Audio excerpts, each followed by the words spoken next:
तर मित्रांनो, तू ही रे माझा मितवा या मालिकेच्या 12 डिसेंबरच्या एपिसोडमध्ये भारी ट्विस्ट बघायला मिळतोय. आणि ट्विस्ट असा असणार आहे की ईश्वरीने अर्णव ईश्वरी या दोघांच्या मधला जो पडदा होता इतक्या दिवसापासूनचा, तो पडदा बाजूला केलाय. आणि ईश्वरी अर्णवला हळूहळू का होईना आपल्या मनातलं सगळं सांगते. ईश्वरी अर्णवला सांगते की अर्णव सर, मी तुम्हाला आता माझा मनापासून नवरा म्हणायला लागले. ईश्वरी अर्णवला हिंट देण्याचा प्रयत्न करते की तिचं अर्णववरती प्रेम आहे आणि अर्णवला हवं असतं की ईश्वरीने आपल्या मनातलं प्रेम बोलून दाखवावं, प्रेमाची कबुली द्यावी. हे असे हिंट वगैरे देऊ नये. ईश्वरीला वाटत असतं की आपल्या मनात काय चालू आहे ते अर्णवने ओळखून अर्णवने प्रेमाची कबुली द्यावी. दोघं एकमेकांची वाट बघत असतात. तर दुसऱ्या दिवशी राकेश एका माणसाला घरी घेऊन येतो आणि त्या माणसाला सगळ्या अँटिक वस्तू दाखवतो आणि त्याला म्हणतो, हे बघ, कमीत कमी 4 लाखाचा हा माल आहे. मला 3 लाख रुपये तरी मिळायला हवे. त्यापेक्षा 1 रुपयासुद्धा मी कमी करणार नाही. ईश्वरी हे सगळं लपून ऐकते. ईश्वरी मनात म्हणते, काहीही झालं ना तरी राकेश, मी तुला हे पैसे मिळू देणार नाही. ईश्वरी अर्णवकडे येते आणि राकेश जुनं सामान सगळं अँटिकमध्ये विकतोय. त्याच्यातून जो पैसा येणार आहे 3 लाख रुपये, तो ते घेणार आहे हे सांगते. अर्णव विचारतो, आता काय करायचं आपण? ईश्वरी म्हणते, अर्णव सर, तुम्ही अजिबात काळजी करू नका. मी आहे ना, मी बघते. मी त्याला 1 रुपयासुद्धा मिळू देणार नाही. अर्णव विचारतो, पण तू काय करणार आहे? ईश्वरी काहीच सांगत नाही. थोड्या वेळाने घरातले सगळे बाहेर येतात आणि टेम्पोमध्ये तो सगळा अँटिक माल भरत असतात. ईश्वरी म्हणते, आम्हाला यातला एकही पैसा नकोय. तो माणूस म्हणतो, अहो मॅडम, कमीत कमी 4 लाख रुपये येतील, त्याचं काय? ईश्वरी म्हणते, नाही, आमचं ठरलंय. आम्ही हा सगळा माल दान करणार आहोत. ईश्वरीने जे केले त्यामुळे अर्णव इम्प्रेस झालेला असतो. तर राकेशच्या सगळ्या प्लॅनवरती पाणी फिरतं. त्याला 1 रुपयासुद्धा मिळत नाही, त्यामुळे तो चिडलेला असतो. आता हे सगळं कसं होतंय, याची सुरुवात कशी होते ते थोडक्यात पाहू. तर इथे ईश्वरीमुळे कंपनीवरचं संकट टळतं. अर्णव ईश्वरीचे आभार मानतो. सगळे इन्व्हेस्टर, तिथे असणारे सगळे ईश्वरी अर्णव यांचं तोंड भरून कौतुक करतात. लावण्याचा जळफळाट होतो. तिला ते कौतुक बघवलं जात नाही. लावण्या तणतणत आपल्या केबिनमध्ये निघून जाते. ईश्वरी तिच्या मागे मागे जाते. लावण्याची चिडचिड होत असते. अर्णववरती संकट आणायचं, त्याला रस्त्यावरती आणायचं, नंतर मदतीचा हात पुढे करून त्याचा हात आयुष्यभरासाठी आपल्या हातात घ्यायचा, हे सगळं लावण्याचं स्वप्न ईश्वरीने धुळीला मिळवलं. म्हणून लावण्याची चिडचिड होते. ईश्वरी लावण्याला खडसावते आणि ती लावण्याला म्हणते, लावण्या, सात्विक फॅशनकडे वाकड्या नजरेने सुद्धा बघायचं नाही. आणि ते कुलूप आहे ना, ते स्वतःच्या थोबाडाला लावायचं. यापुढे तोंड उघडायचं नाही. ईश्वरी लावण्याकडून कुलपाची चावी घेते आणि लावण्याने सात्विक फॅशनच्या बोर्डला जे कुलूप लावलं होतं ते कुलूप उघडते. ईश्वरी लावण्याच्या हातावरती ते कुलूप ठेवते आणि लावण्याला म्हणते, लावण्या, यापुढे स्वतःच्या अवकातीत राहायचं. आणि तू म्हणत होतीस ना, मी चोमडेगिरी करेन, काकूबाईसारखं अर्णवला जाऊन सांगेल, तसं मी काही केलेलं नाही आहे. मी अर्णव सरांना आत्ता तरी काही सांगितलं नाही आहे, कारण मी आत्ता एकटी काफी आहे तुझ्यासाठी. ईश्वरी निघून जाते. लावण्या पुन्हा तणतणत राहते. लावण्याला स्वतःचाच राग येतो. लावण्या, अर्णव, ईश्वरी यांना जेवढं लांब करण्याचा प्रयत्न करते, तेवढे अर्णव ईश्वरी अजूनच जवळ येत आहेत, म्हणून तिला स्वतःचाच राग येतो.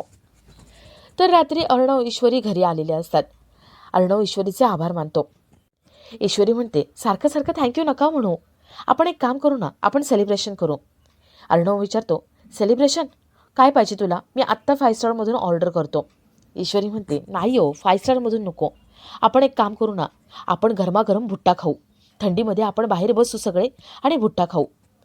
अर्णव म्हणतो, पण भुट्टा का? ईश्वरी म्हणते, अहो, अंजली ताईंना डोहाळे लागलेत आणि त्यांना भुट्टा खावासा वाटतोय. एवढी छान गुलाबी थंडी पडलीच आहे, मग आपण बाहेर बसून भुट्टा खाऊ. ईश्वरीचा साधेपणा अर्णवला आवडतो. ईश्वरी सगळा सेटअप करायला जाते. तर थोड्या वेळाने ईश्वरीने सगळा सेटअप लावलेला असतो. लॉनमध्ये एक टेबल मांडलेला असतो. त्याच्यावरती शेगडी, कोळसे पेटवलेले असतात आणि त्याच्यावरती भुट्टे भाजत असते.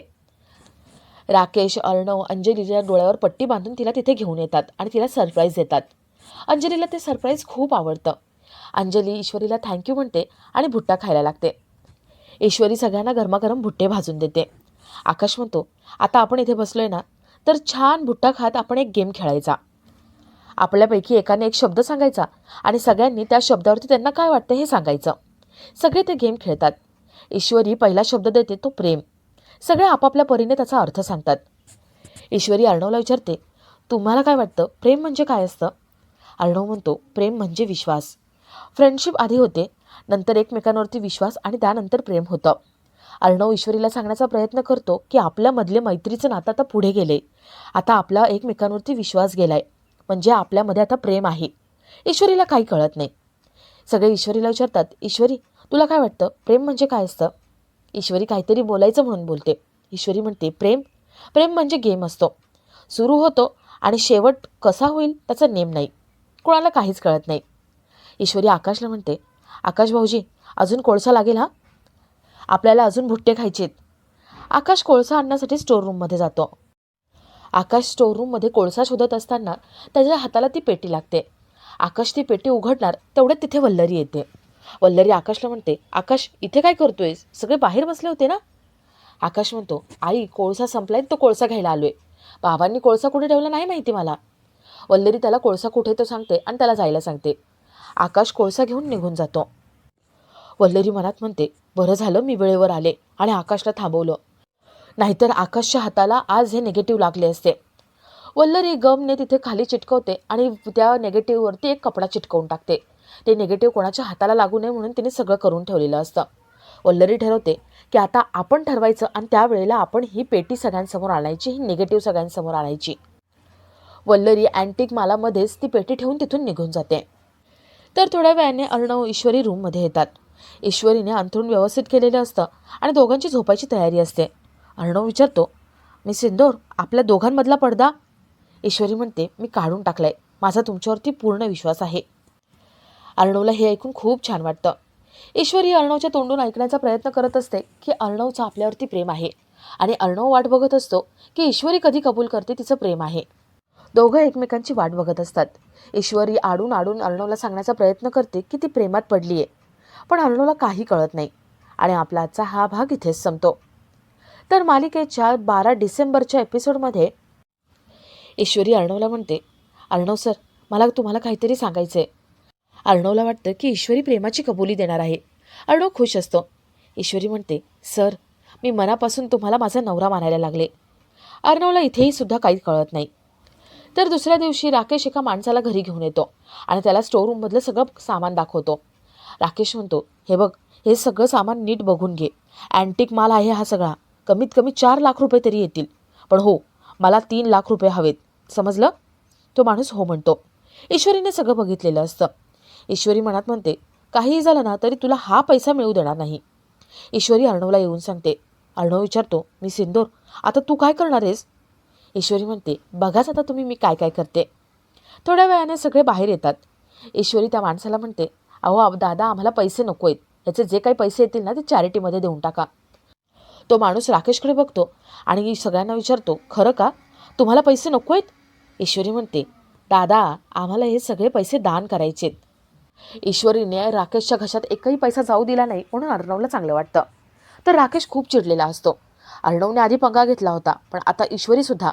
तो खूप भडकतो आणि ईश्वरीला अद्दल घडवायची हे ठरवतो.